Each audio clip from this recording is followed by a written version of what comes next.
going to start a panel talking about market power in principles classes and when it should be introduced, whether it's something right from the start, maybe after the competitive model has been introduced, or just market power everywhere.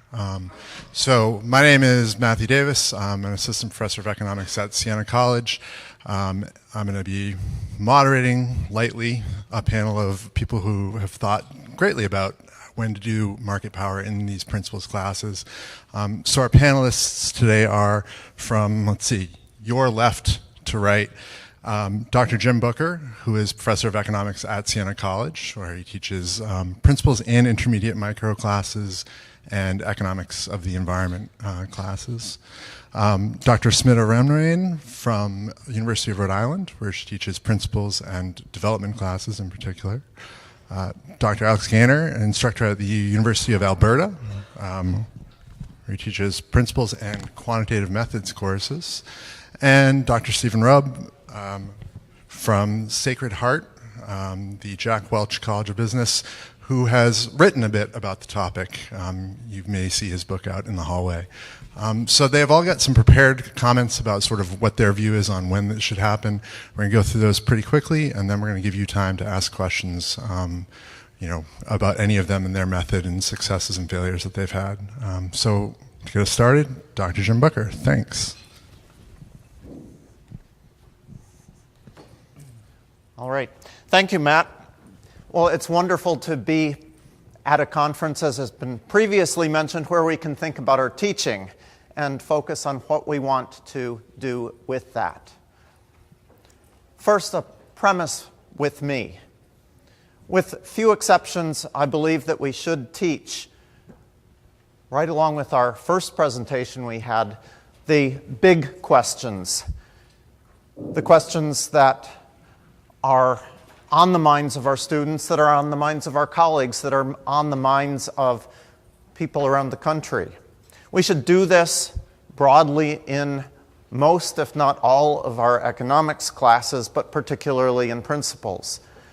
As professor of economics at Siena, I'm grateful that I have the freedom to design my course to do that. And I attempt to, though I'm always frustrated that I don't get as far as I would like to in teaching those big questions. I should start with a bit about what my scholarship involves and doesn't, because that informs a little bit about how you'd think about how I approach this question of market power. I write about water allocation across river basins such as the Colorado River Basin, and I inform that by optimization models. It doesn't sound like it has anything to do with market power, and it has very little to do with markets, in fact, in terms of the formal work with it. The writing about it, yes, but the modeling has nothing about markets in it. But it has everything to do with the toolbox that we use in microeconomics and that we use everywhere throughout any of the principles classes. I'm totally comfortable with that toolbox. Not all of you are comfortable with that as an appropriate way of representing the decisions that we make and how we behave. But I'm okay with that. That's not where I'm coming from. The place I'm coming from is, remember that I'm all over the place with my scholarship on how we put together the institutions that determine how goods and services get allocated. And for me, that's water. How does that get allocated? It's crazy. So economics is both simple and it's hard. Even smart people miss and also at the same time completely nail the central point. One miss. That isn't total costs there. You know that. Your students don't know that. All your students think that that supply curve is total costs, not marginals. You can ask me later how I know that, but I have evidence. That's not our topic, though.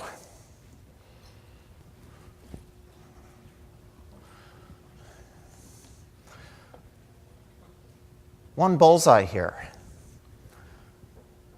most of the things our students think about have constant and very low marginal cost. They don't know how to graph that either, but it wouldn't be hard to start that way and show that to them.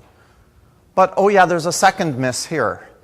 Equilibrium in many of these markets that they care about, that we want to look at in the big picture, are not at the intersection of supply and demand. They have, if you want to call it an equilibrium, you can or not. I'm comfortable saying it is. But price is greater than marginal cost. And many of you probably used 20-something years ago Gates's Microsoft as your market power example. But Bill Gates has missed that point here. So, what do I say Gates should have sketched here? This is what I think his sketch should say. We have constant marginal cost, price greater than marginal cost.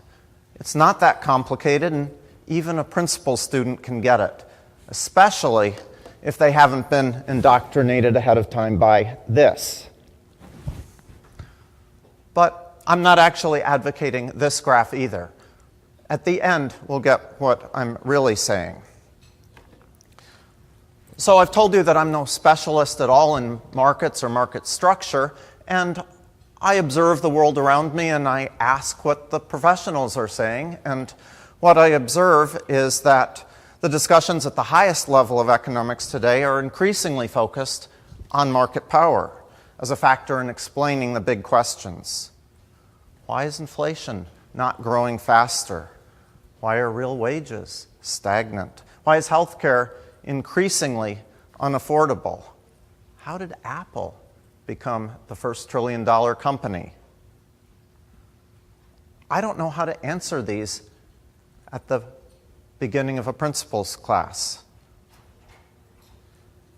Two questions for you that I have with a starting point of price greater than marginal cost. So I want you to put your teacher's hat on, your Econ 101 hat on here.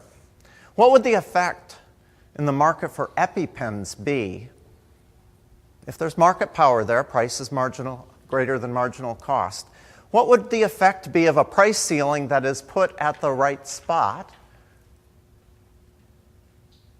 on the quantity of EpiPens that are provided in that market? Will you have a shortage, or maybe you might have more EpiPens sold?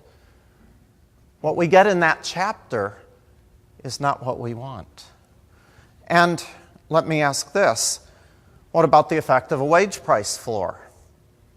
Well, if employers are able to exert some market power, then our standard textbook evaluation of a minimum wage doesn't hold true anymore, and we wouldn't expect unemployment to happen.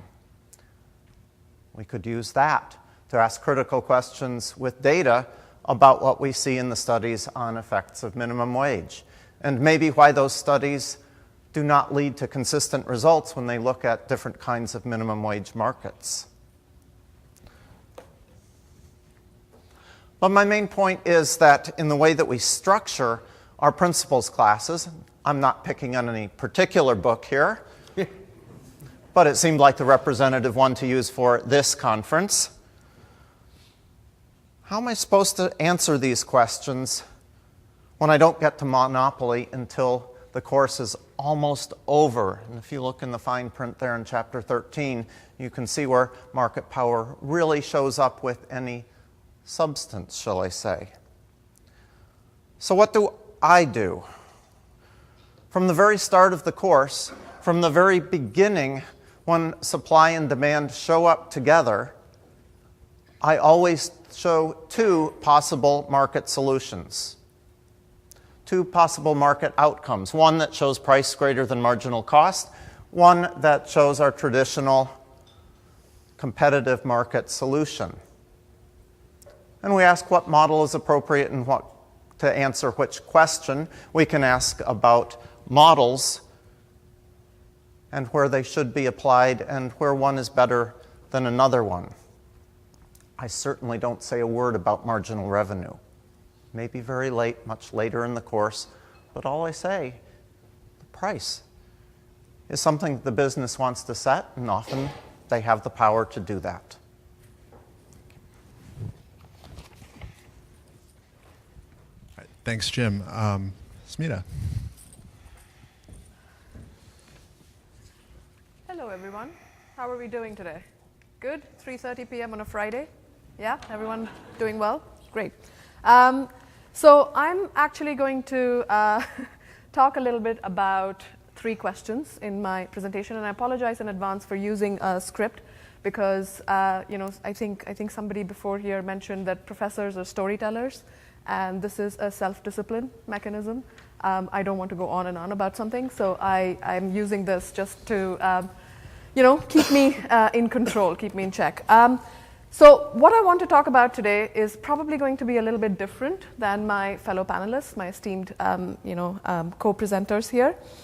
What I want to say is, at the outset, for me, the question of when to teach market power is actually also connected to the question of why to teach market power and how to teach market power.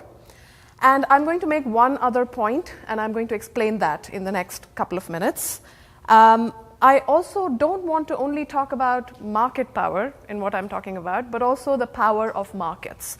And this may be a little bit controversial. You might have questions for me, which we will deal with in the Q&A. So let me turn to the why.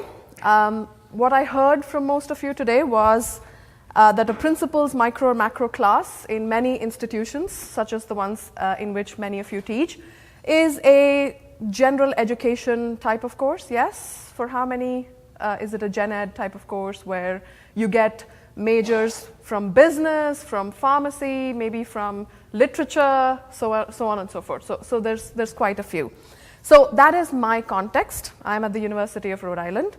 And students in my large principles classes, usually, it's only about 10% of them that go on to do an econ major.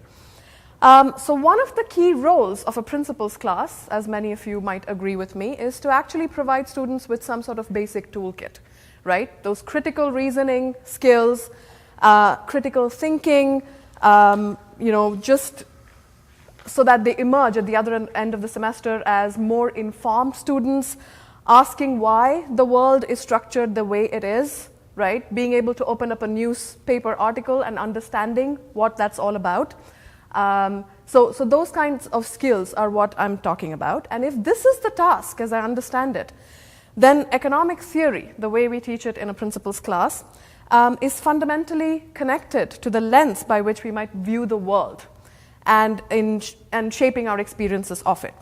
So just as a very quick example, a person whose theory of the nature-human relationship regards nature and human beings as separable is going to have a very different view of the world than a person whose theory regards human beings as part of nature, right? So theory does inform how you teach, what you teach, why you teach it. So this is where I feel that the power of markets actually does play a pretty significant role in economics. The typical principles course deals with markets for commodities, resources, forces of demand and supply that arbitrate the price and quantity of these commodities and resources, and it attempts to explain the most efficient and optimal outcomes in these markets and for society as a whole. Everybody agree with me? Yes? This is, yeah, you're a room of economists. I am as well. So yeah, we agree on this definition. In this view, I feel, the economy is essentially considered synonymous with markets.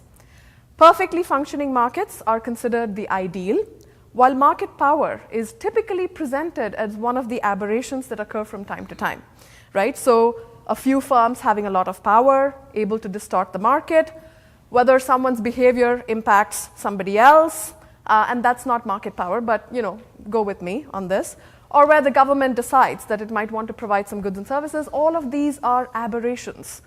And they're considered extra market, distortional, problematic in the sense of welfare losses, right? So the principles course introduces students to economics. Economics here is about markets. Markets are central to the theory. And the desirability and centrality for society of markets is not really a matter of debate, right? Or it's not really a place for the consideration of alternative possibilities, theories, or assumption. And this is what I refer to when I talk about the power of markets in a principles course. So, given the implicit assumption of the superiority of a market-based organization of the economy and the glorification of competitive markets, right, when market power does emerge, it is sort of a blip or an aberration or an eccentricity on the path of the holy grail to efficiency on the whole. Let's, and go with me again, let's consider for a second an alternative theory or conceptualization of the economy. Okay? One in which markets are not central, but what is rather central is economic relationships between people, all right, structured by work, and rather the structural factors in some sense that distinguish groups that have economic power from groups that do not. Where might such a conceptualization lead us? One of the first things that may emerge is that endowments could be fundamentally different. Hard work is one explanation, and actually when you ask students, some of them say yes, the wealthy are wealthy because of hard work. But equally, some other students, especially at a public university like URI, where many students hold minimum wage jobs and are first generation learners, they may recognize that it could also be because of some people that have economic power from exploitation, from opportunism, sometimes theft as well. And that could also be what is going on. So in the second theory, economic power is not anomalous. It's not an aberration. It is actually an intrinsic part of the process by which social hierarchies are kept in place between owners and non-owners, between workers and corporations, even between workers and non-workers in a market economy. So, market power in the second story is actually fundamental and foundational for any market-based system of economic organization to survive, right? Let me quickly link back to how this matters for when to teach market power in a principles course. And I've taken principles course to mean microeconomics principles. Market power or discussion of it is usually relegated to the last few classes, leaving students with some misconceptions about what economics is about, which have non-trivial consequences for reality and for the discipline. The first is that economics is about markets and markets alone. Second, perfect markets are the ideal, imperfect markets are anomalies. And these ideas are actually entirely contingent on the theoretical lens adopted at the very outset. And this point sometimes gets missed by students if market power is reserved for the end of the course.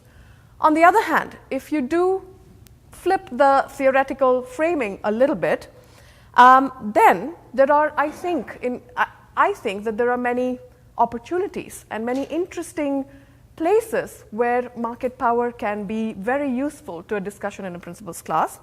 For instance, when talking about the early assumption of constant tastes and preferences right at the beginning, one only needs to point to the enormous expenditures and clever campaigns corporations frequently undertake in the very exercise of taste making, right? And students get this because if you ask them what's the last thing you bought and why did you buy that, they understand the process of taste making, right? That's relatable very quickly.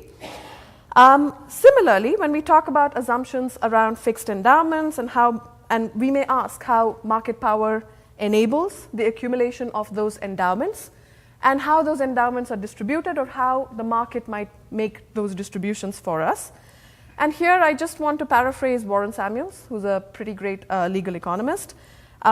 And he broadly says that economics is about markets, but once markets are created, we should also ask the question of who markets are for. So the legal side of markets as an institution, as Jim just mentioned, is actually quite important and interesting and useful to examine distribution. And for me personally, right, this second approach is empowering because it actually allows a closer look at what is going on in the real world and also fundamentally various other possibilities on how economic approaches might look like and about some alternatives to our current models of economic organization. But since I probably am getting nasty looks from Matt here, I will stop here. Thanks. Thank you. You anticipated my look very well. I did. Yes. Alex. Thank you. So I teach principles like most of you teach it, I believe, so I'll try and keep this a bit short. I start with competitive markets, and then later on I teach market power, monopoly, oligopoly, monopolistic competition. So I don't think this approach is perfect, but I think it's a good start with the easiest market structure. So when we teach our students those fundamental concepts like opportunity cost, thinking at the margin, the supply and demand model, and all the nuances that go with that model, like the difference between a shift of a curve and a movement along the curve, it's really good to do that in the easiest setting possible, which I think we all agree is a competitive market. And I really, when I think about my principles course, I realize, like Smita was saying, a lot of our students aren't econ majors. It's the only course they'll take. So I like to focus on teaching them the core economic concepts. I didn't really have a word to describe that until I heard Professor Wells talk earlier on, but I really think my goal is to create deep structure learning in kind of those core concepts, opportunity cost, supply, demand, thinking at the margin. I think we do that best by starting with an easy setup like a competitive markets. And I think as instructors, we face a lot of challenges when we're teaching this because a principles course is set up like a typical survey course. We have way too much material and only one semester to get it across. So kind of spread thin as is. And I think this kind of course setup lends itself, encourages students to kind of learn at a superficial level, makes it difficult for them to attain that deep structure learning. So I'd like to keep the course as simple as possible to start until they can grasp those concepts. So like I said earlier, I don't think it's perfect. When I first started teaching principles courses, 2 common complaints I got about competitive markets was, hey, Gaynor, this isn't realistic, which is a very valid comment. And the other one was, it kind of seems like your course is set up to favor capitalism or the free market, which another valid comment if you're just looking at a competitive market. So now when I teach it, I really, at the start of the course and throughout, emphasize we're starting with competitive markets because it's easy. It's not the most realistic setup. It's probably the least realistic setup, but it's easy. It's going to help you guys learn. I don't think markets are perfect. We're going to spend a lot of time on market power later on and all the ways market fails, but we're starting here until we learn it. So that's why I teach it kind of the traditional way, starting with competitive markets until they really master those core concepts, foster that deep structure learning, and then once they have that, I move on to more advanced market power topics like monopoly, oligopoly, monopolistic competition. So I'll end there. Thanks, Alex. And Steve. Yeah, hi. Do I have to speak here? So I want to piggyback a little bit on what Alex just said, and a good part of it, at least in my way of thinking, is that we want to keep it simple. And earlier it was said by Professor Foster that it's the hardest class. And we were told that it's a really hard class by Professor Wells. I guess for physiological reasons, students are sleep deprived, and, well, let me get this, they're easily distracted, right? So I kind of believe we need to keep it simple. So part of me thinks that. And then you put the Krugman's textbook up on the board, and Scott Sumner and I wrote a book with a business perspective. And I think we would agree that the structures of our books allow you to do this. If you want to cover more complex cases earlier, you can, and maybe get involved into it, and maybe that's where your passion lies. We have complete flexibility. I remember Professor Perlstein was speaking earlier, and he's speaking about the use for indifference curves. And when Scott and I wrote our book, we wanted indifference curves like in chapter 20, at the end of micro. And we got reviews back, and like 7 out of 10 reviewers said, I don't cover this at all, so why are you making me review this? But the 3 out of 10 that wanted it, they wanted it early. They wanted it in chapter 4, right after supply and demand. And again, everybody sort of can teach it the way they feel best fit. So, yeah, not the ideal. But there are studies out there that say as few as 4 firms and 4 buyers, you have reasonably competitive markets, and that was in the Hubbard book. So it's a useful simplification. I'm sort of paraphrasing something that was said last year. I find that if we make it too complex too early, at least for the students that I teach, too complex too early, you're going to lose souls. You're going to have lost souls that aren't going to fall in love with economics. And one thing that struck me that was said earlier by Jim was, I don't know how to answer the questions of market power in the beginning of the class. Okay, that's a fair point, but I'm not sure you can adequately cover it at the first class, but maybe there are ways that I haven't thought deeply enough about that you can do it, and different people can sort of approach it differently. You know, we didn't mention externalities. That can come up too. You can make it more complicated. You can add layers and layers and layers of complexity.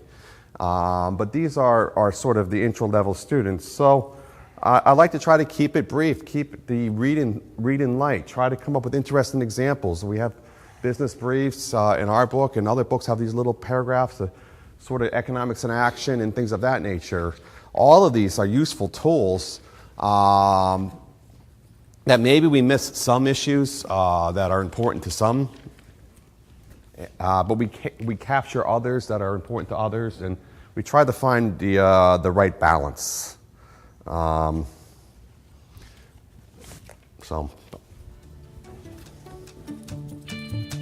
right, so thank you very much for panelists.